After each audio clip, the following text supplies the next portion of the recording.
Bonjour, je m'appelle Rika Komurata. Merci d'avoir visité l'atelier musical du village, volume 52.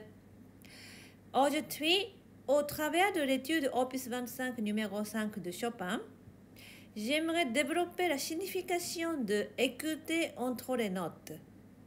Et puisqu'on utilise cette étude, j'aimerais aussi voir comment travailler certains endroits spécifiques.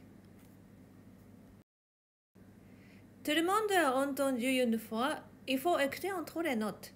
Alors, qu'est-ce qu'il faut faire? D'abord, si on ne produit pas une sonorité longue, alors on ne peut pas suivre le son. Et on ne peut pas écouter même si on en a envie. Donc, la manière de façonner le son est importante. Regardons d'abord la main gauche. Ceci est une forme qui s'appelle arpeggio. Souvent, on va jouer les arpeggios de cette manière qui n'est pas bon. On jette le pouce qui frappe la note. Non seulement il est impossible d'avoir une sonorité longue, mais en plus, on ne peut pas contrôler.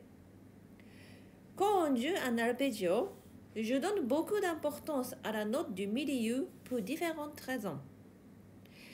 D'abord, elle me sert de pivot pour tourner au-dessus, comme le pivot de la rotation. Si on tourne de cette manière, les doigts quittent le plan du clavier. Cela prend du temps et encore une fois, on ne peut pas contrôler. On tourne donc de cette manière, mais après avoir joué la note pivot, il ne faut pas continuer à tourner la main dans cette direction. On a vu auparavant que pour contrôler l'attaque du pouce, il fallait jouer de la troisième phalange au niveau du poignet. Si la main est dans cette position, le pouce essaie de jouer couché, ce qui est une erreur. Encore une fois, impossible de contrôler.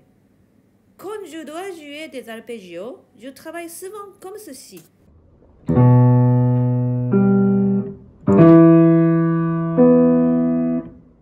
C'est-à-dire, je m'arrête sur la note du pivot, je prépare le pouce pour qu'il soit actif et je joue. En s'arrêtant ici, on vérifie l'action du pouce et on joue.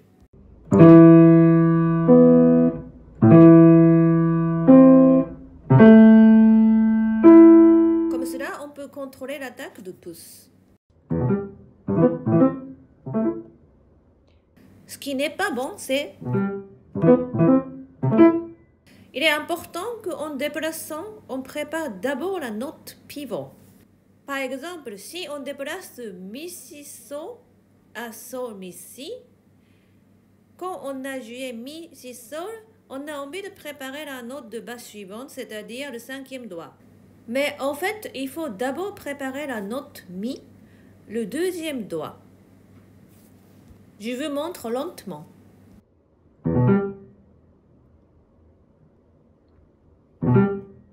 Si on prépare d'abord le cinquième, voici ce que cela devient. Maintenant qu'on a parlé de la manière de jouer un arpeggio, on va voir ce que veut dire écouter entre les notes. Surtout, comme cet endroit où il y a un silence entre les notes, la notion de connexion entre les notes devient très vague. Je travaille donc d'abord sans le silence, c'est-à-dire en connectant et j'essaie d'écouter entre les notes en imaginant la courbe au relief, autrement dit le phrasé. D'abord avec les pouces.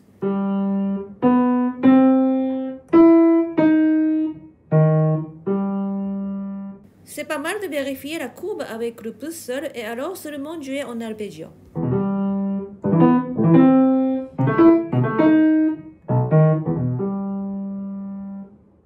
Une fois habitué à entendre comme cela entre les notes, on peut rétablir le silence. Mais le silence n'est pas là pour couper la phrase, plutôt comme une sorte de respiration dans cette ligne. Dans un premier temps, on joue un silence très court, presque comme si c'était lié pour s'habituer.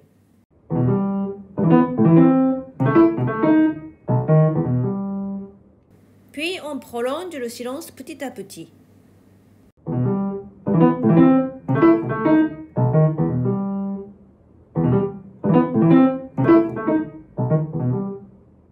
Comme cela, on a une ligne et ce n'est pas simplement entrecoupé. Ce qui n'est pas bon, c'est ceci.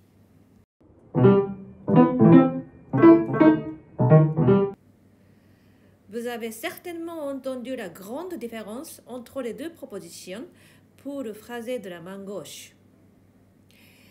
Il y a d'autres formules où il est également facile d'oublier le phrasé. Ainsi, la 9e mesure sera souvent saccadée.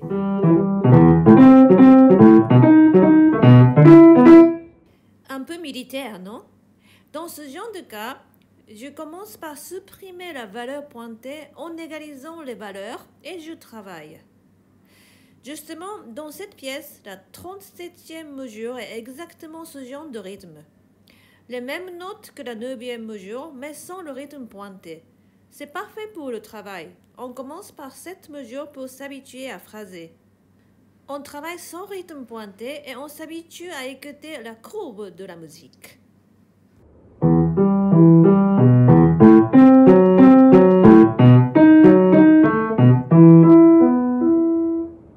Puis, avant de jouer comme c'est écrit, on va seulement donner un peu d'élan pour s'approcher du rythme pointé.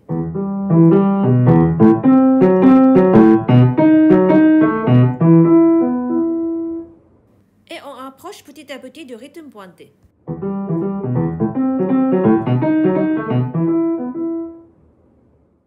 Pour la main droite, c'est le même genre de principe. Le rythme pointé risque de sonner saccadé, donc on choisit la 37e mesure qui a les mêmes notes mais sans le rythme pointé. Parfait pour commencer le travail. Spécifique de la main droite des doubles notes qui alternent avec des notes seules. Donc si on ne fait pas attention, on court le risque de faire sonner ce passage très vertical. Pour éviter cela, je sépare les doubles notes pour le travail. Ici par exemple, je commence par travailler seulement la partie inférieure pour avoir un joli legato et la courbe de la phrase. Je vous montre très lentement.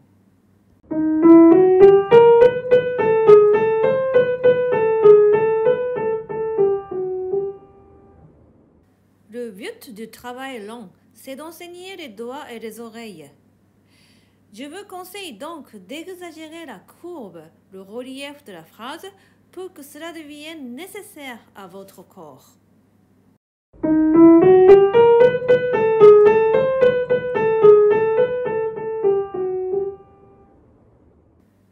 Puis, vous ajoutez le 5e doigt, mais légèrement, comme si vous ajoutiez une 2e voix.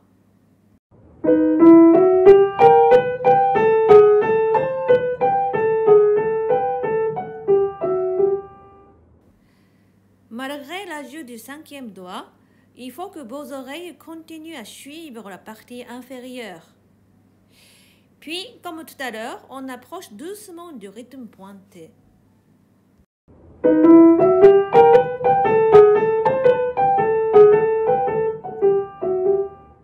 Puis, de plus en plus serré.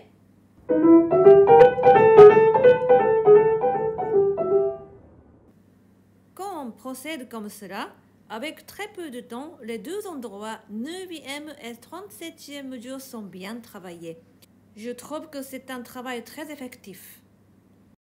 La main droite dans la partie du milieu est un mélange comme tout à l'heure de une note et deux notes. Donc ici aussi, je vais jouer en séparant les doubles notes pour apprendre aux doigts ce qu'ils doivent faire et éviter qu'ils ne deviennent passifs au moment de jouer les doubles notes. Dans un cas comme celui-ci, je fais deux sortes de séparation. D'abord, je supprime la partie supérieure.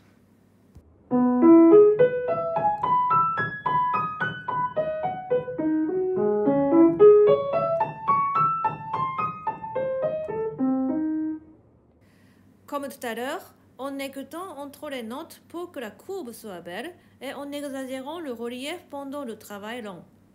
Puis je supprime la note inférieure des doubles notes comme ceci.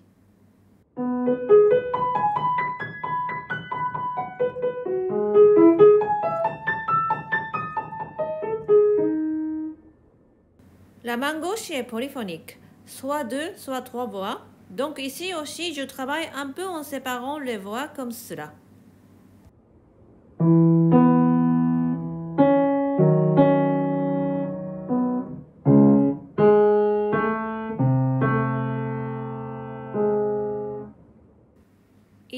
plusieurs avantages dans ce travail. D'abord, s'habituer à écouter la basse à l'intérieur de la polyphonie. Puis, comme la partie supérieure a un rôle de mélodie, il faut lui donner une attaque un peu plus rapide qu'aux autres voix. Si nous avons travaillé la basse, on peut alors avoir une sensation de soutien de la partie supérieure par la basse. On peut faire apprendre au corps l'attaque rapide nécessaire à l'expression. Malheureusement, on entend souvent des gens qui négligent l'importance des notes de basse. Avec ce travail, on peut s'habituer à écouter à nouveau les basses.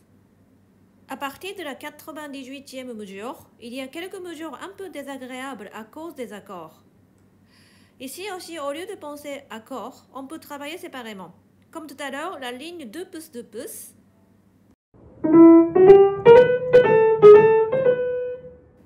Puis, on ajoute la partie intérieure.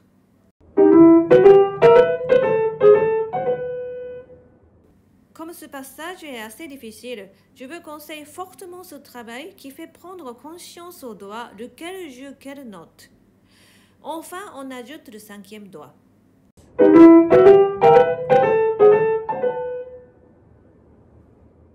J'ajoute un mot sur ce saut les deux mains en même temps que beaucoup trouvent difficile. J'ai peut-être un début de solution pour vous.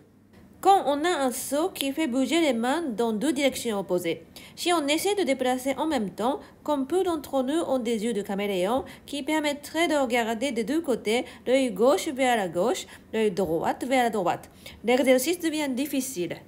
Bien entendu, on peut travailler pour acquérir la sensation de distance, mais si en plus de cela on peut regarder un peu, on aura plus de certitude. Donc, dans la mesure du possible, si les deux mains partent dans des directions opposées, on ne déplace pas les mains exactement en même temps. Pour moi, en tout cas, une des deux mains se déplace très légèrement plus tôt que l'autre. Par exemple, ici, la main gauche se déplace un peu plus vite que la main droite. Voici un ralenti.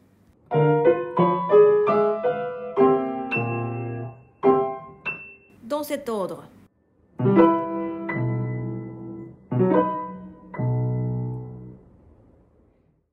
Cela permet de regarder un tout petit peu, ce qui augmente la certitude.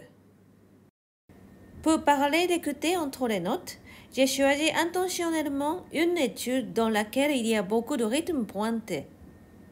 Le travail en supprimant le rythme pointé peut être une excellente solution.